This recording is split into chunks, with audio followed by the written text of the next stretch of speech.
Alright guys, Dominic here for Kit Guru, and today we are checking out the beastly Gigabyte Aorus FV43U monitor. So this is a 43-inch display offering a 4K 144Hz experience with HDMI 2.1 connectivity and display HDR 1000 certification. Add in the VA panel with quantum dot technology and acclaimed 97% gamut coverage of the DCI P3 color space, and this really is looking like a very tasty monitor for gamers. Priced around £950 here in the UK, you could well be considering this if you game on PC and a console, but is it worth buying? That's what we're going to find out today. Kicking off with the design then, aside from the fact it is indeed a 43-inch display, so it's obviously huge, I would say Aorus has actually done a pretty good job at keeping the overall design fairly understated. That starts with the relatively slim bezels, and no, it's not a bezel-less design, but they're certainly not distracting. There's also a complete lack of RGB lighting too, something personally I've never quite understood on a monitor. On the back of the display as well, we can note the Aorus logo, and there are also some brushed effects sections here, though do bear in mind these are made of plastic and not metal. The feet for the FV43 are what I would describe as fairly standard TV style feet, so they attach to either of the bottom corners of this display. Naturally, that means there's no ergonomic adjustment, so no height adjust or anything like that. But if you really want that sort of thing, it is compatible with VESA 200mm wall mounts or custom stands. I do have one issue with the design though, and that comes down to the port placement. Specifically, all the connectivity options are on the right hand side of the display, while the power input is on the left hand side. For me personally, this caused a few issues when it came to cable management, as it really was a stretch to get the HDMI cables from the right hand side of the screen all the way down to my PC. This might not be an issue for you, but personally I would have found it a lot easier if all the ports were placed in a central location. Speaking of the ports though, let's take a quick look at those now. So primarily we have two HDMI 2.1 inputs as well as one DisplayPort 1.4, and then we also have a combo audio jack and a USB Type-C. Then there is the USB upstream port as well as its corresponding two USB Type-A downstreams. So while that is all well and good, we do need to talk about those HDMI ports. Specifically, we believe that these HDMI 2.1 ports are limited to 24 gigabits per second bandwidth, which is exactly half of the official maximum as laid out by the HDMI 2.1 spec. This is what we were told directly by Gigabyte, though it is worth saying when we reached out a second time just to confirm the bandwidth limitations, they didn't get back to us in time to include their response as part of this video. Ratings.com though have also reviewed the Aorus FI32U, and they also found the same issue, so I am very confident that is what we are seeing with the FV43U.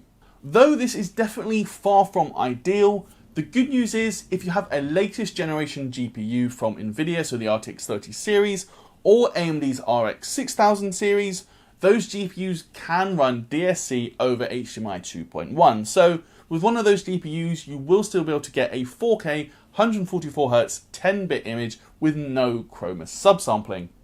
Xbox consoles can also use DSC, but if you've got a PS5, that is where we start to run into issues. Specifically, to get a 4K 120Hz image on the PS5 with the FV43U, you're going to be getting chroma subsampling 420. The PS5 is already limited to chroma subsampling 422 as a result of its 32 gigabit per second HDMI 2.1 ports, but even that isn't possible as a result of the 24 gigabit per second ports on the FV43U. Unfortunately, I don't actually have a PS5 to be able to test this myself, but I did try comparing 444 and 420 subsampling on my PC. Now for text and then these color representations that you can see on screen, I did see a very noticeable difference. But for gaming, I honestly couldn't tell that I was seeing any difference at all, although I do suspect Windows may have been changing these settings as I booted into the game, though I can't confirm this. Still, this is definitely something to be aware of, especially if you're going to use this screen with a PS5. Even if you're only planning to use it with PC or Xbox, it is still worth bearing in mind, as it's a limitation of this screen that you might not find on another model. Take the LG CX for instance, which could be something you'd be considering instead of the FV43U. That TV has 40 gigabit per second ports, but we will go into that comparison in a bit more detail later on in this video. Let's move on though and start talking about the OSD, which is controllable via a small joystick on the underside of the monitor. A remote control does also come bundled however, and that is the easiest way to control the OSD, though I did find it would occasionally take a second or two to register my input. Once we get into it though, there's all the usual settings we would want, with picture and gaming options, and Aorus even provides a live dashboard, where you can see things like GPU temperature and frequency in real time, only if you have the monitor connected to your PC by USB though. You can also use OSD Sidekick when connected by USD, which is a Windows-based OSD setting, meaning you can quickly change monitor settings from right within Windows if you can't be bothered fiddling with the remote. The final thing I want to mention now, just before moving on to talk about the panel, is the fact that the FV43U actually comes with a pair of 12-watt speakers. While these didn't offer as much clarity as my own LG B9 TV, they still get really loud, and if you're just gaming with a console, honestly, I think these will do the job just fine.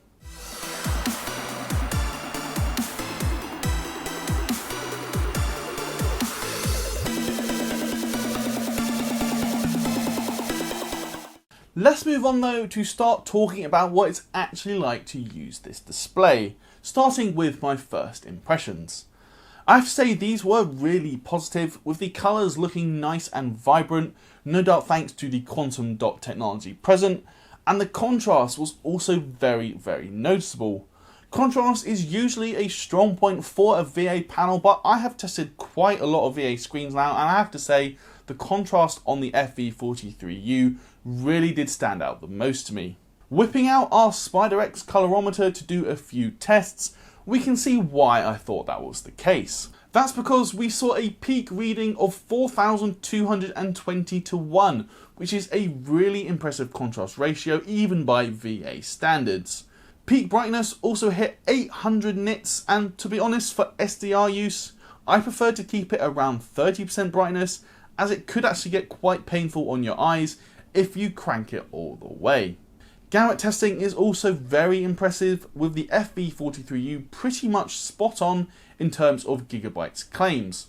That means we saw 100% sRGB coverage, 96% DCI-P3, and then 99% Adobe RGB. And remember, this is all before calibration, using the default out-of-the-box settings. Colour accuracy is also superb for what really is just a gaming panel, as we saw an average delta E of just 1.12 and a maximum of 2.69. So honestly, if you're a professional who wants a single screen for gaming and some photo or video work, you really could do a lot worse than this. Those numbers also give me real confidence to say you don't need to calibrate this screen to enjoy it. It did improve a little bit when calibrated, but honestly, the out-of-the-box colours and settings are just fantastic. Leaving that behind now though, let's talk gaming, as that is really what this screen is all about. As I alluded to, the excellent colours and contrast really do lend themselves to a terrific gaming experience, and that is exactly what I got from the FV43U. Being a VA panel means the response times are never going to be the best, and I did see a little bit of ghosting. However, when I set the overdrive to the balance mode, that really was the sweet spot, and personally, the ghosting really didn't bother me at all when I was in game. There is also a speed overdrive setting which can improve response times further, but that also introduced a ton of overshoot, so for me, stick with the balance overdrive setting. I also think you're less likely to notice the ghosting if you're sitting further back, which with a screen of this size is definitely recommended. as you can see from some of this B-roll, I did try to use the screen with my regular keyboard and mouse when I was probably only sat about 30 centimeters away from it, and that just really was not enough as my desk is just not deep enough.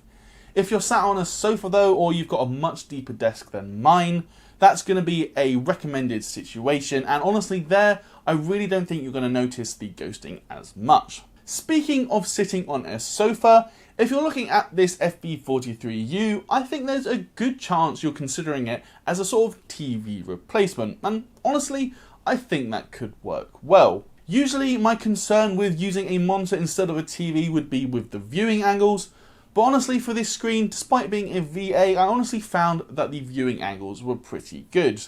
The image does lose a little bit of contrast and it looks a little bit flatter when you're viewing it from a side angle, but I really didn't think it was that bad, and if you've got a bunch of mates around, you're on a couple of different sofas all around this screen, I really do think you're still going to have a great gaming experience. It is also worth saying I did notice just a small amount of backlight bleed from this screen, though really nothing terrible. I did try filming a little bit just so you could see what it looked like, though do know I think this clip is really only for illustrative purposes only, as I had to really crank up the ISO just so the backlight bleed would come through.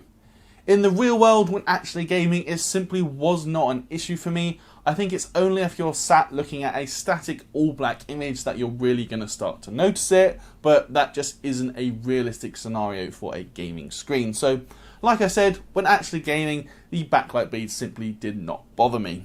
Moving on, I have to say I was also really impressed by the FV43U's HDR performance.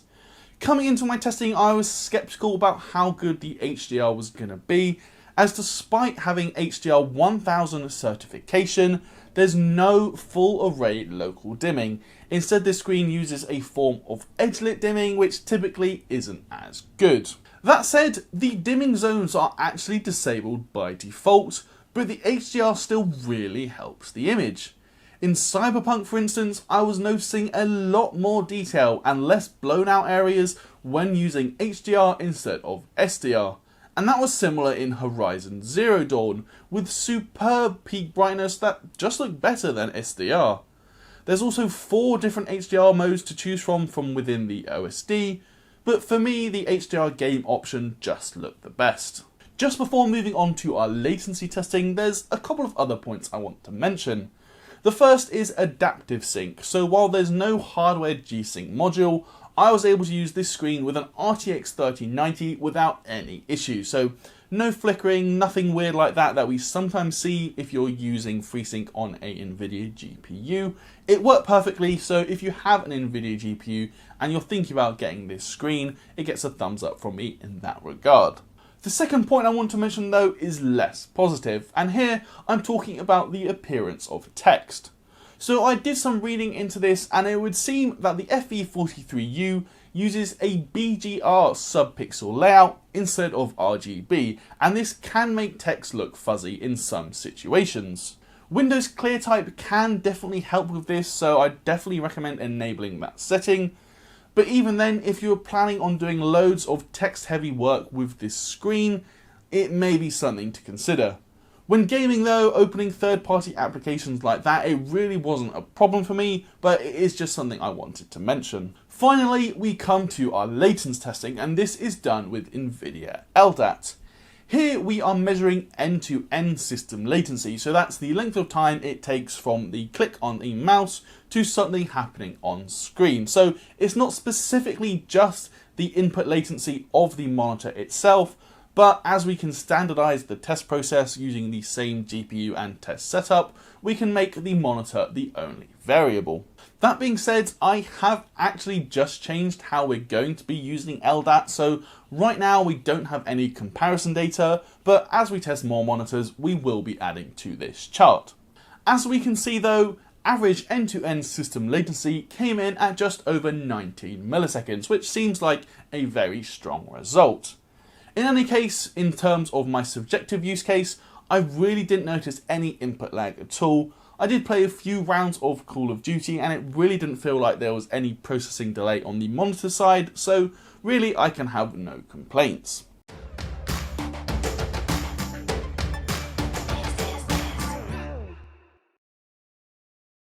Wrapping up this review then, I have to say that the Aorus FV43U has impressed me.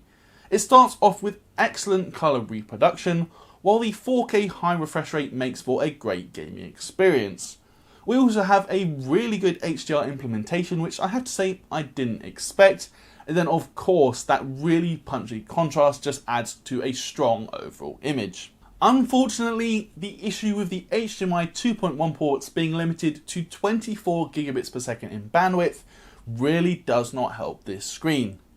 Even if you wouldn't notice much, if any, of a difference when gaming with a PS5, the simple fact that when using 4K 120Hz mode, the FV43U has to go to chroma subsampling 420 when other screens don't is going to deter some potential buyers. Yes, as we've already said, if you're a PC or Xbox user, display stream compression will give you the same effective bandwidth, so you can still get a 4K 120Hz image at 10-bit with no chroma subsampling.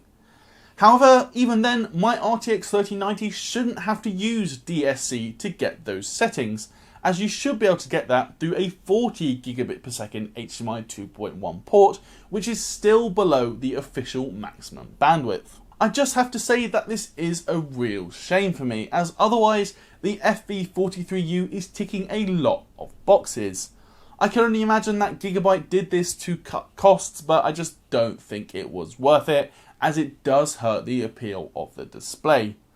Right now, if I were looking to buy a big screen like this that I wanted to use with both PC and console, I'd probably be looking at something like the LG CX, which offers 40 gigabit per second HDMI 2.1 ports, so you know you're just not going to run into any of the same potential issues as with this Aorus monitor.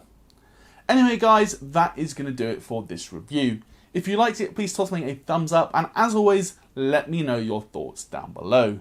You can also subscribe if you haven't already and ding that notification bell so you won't miss out on any of our upcoming reviews. Why not come chat with us in our Discord server as well, which is linked in the description.